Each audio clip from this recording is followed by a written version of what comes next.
નમસ્કાર, happy morning.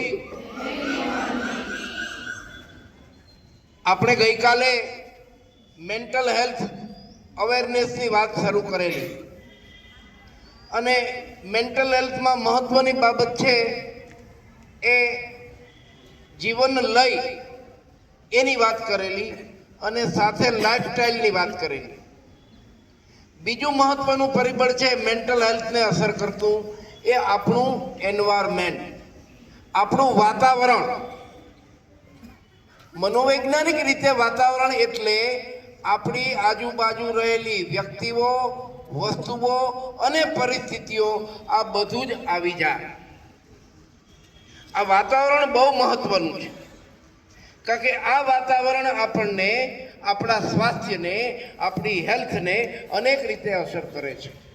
આપણી આજુબાજુના લોકો કેવા છે, એની વિચારસરણી કેવી છે, એની માનસિકતા કેવી છે, એમના વર્તન વ્યવહારમાં પોઝિટિવિટી કેટલી છે, એ કઈ રીતે એકબીજાને ઇમોશનલ સપોર્ટ પૂરો પાડે છે, એક જુદી જુદી પરિસ્થિતિઓમાં કઈ રીતે માર્ગદર્શન કરે છે, એમનું સમગ્ર જે વાતાવરણ છે એ વ્યક્તિની હેલ્થને અસર કરે છે। એક બહુ મહત્વનું પરિબળ છે। આપણે કોરોનાની પરિસ્થિતિમાં પણ જોયું કે આપણી હેલ્થનો આધાર આપણું વાતાવરણ બની રહ્યો।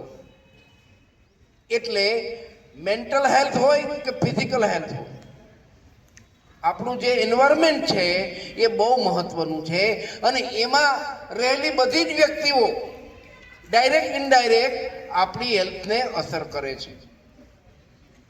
કારણ કે બદલાતા પર્યાવરણમાં, બદલાતી પરિસ્થિતિઓમાં રોજ નવી ચેલેન્જ સામે આવે છે, ત્યારે એમાં આપણી સપોર્ટ સિસ્ટમ કોણ છે, એ કેવી છે, એની પોઝિટિવિટી કેટલી અને કેવી છે, આ બધી જ બાબતો આપણી હેલ્થને અસર કરે છે।